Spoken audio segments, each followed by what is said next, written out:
एक जण इंग्रज असंच पूजेला बसलेला असताना कन्यादानाच्या वेळी विचारलं, आमच्याकडे कुठं लग्न विधी करतात म्हणलं, एवढं आम्हाला मुलं होतातच की, तुमचे विधी कशाला काय करायचे?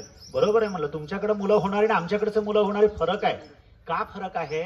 आमच्याकडे जी संतती होती की नाही विधींच्या माध्यमातून उच्चतम, ती शिवाजी महाराजांसारखे होते, माझ्या शंभूराजांसारखे होते, प्रभू रामचंद्रासारखे होते, श्रीकृष्णासारखे होते, असे लाखो नावं सांगता येईल, गुरु नानकांसारखे होते, महाराणा प्रतापांसारखे होते, उदय सिंहांसारखे होते, असे किती लाखो नाव मी सांगू शकतो.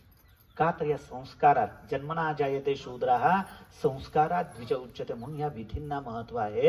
अशी उत्तम बलशाली, बुद्धिमान, सामर्थ्यशाली, ओजस्वी अशी संतती होणं हे विवाहाचं मूळ उद्दिष्ट आहे. म्हणून संतती उत्तम निर्माण केली पाहिजे. होण्यासाठी काही आवश्यकता नाही, झाल्यावर तिला संस्कार उत्तम करून तिला बलशाली बनवण्यासाठी आई आणि वडील दोघांनाही आवश्यक आहे. म्हणून अशी संतती निर्माण करा की या राष्ट्राला गवसणी घालून उत्तम प्रकारे उच्चतमतेकडे घेऊन जाईल. अशी संतती होण्यासाठी राष्ट्रही वाट बघतो. राष्ट्राची संपत्ती कशात मोजली जाते? पैशात नाही, स्विस बँकेत ठेवलेल्या अकाउंटमध्ये नाही. त्या राष्ट्राला तरुण कधी म्हणलं जातं?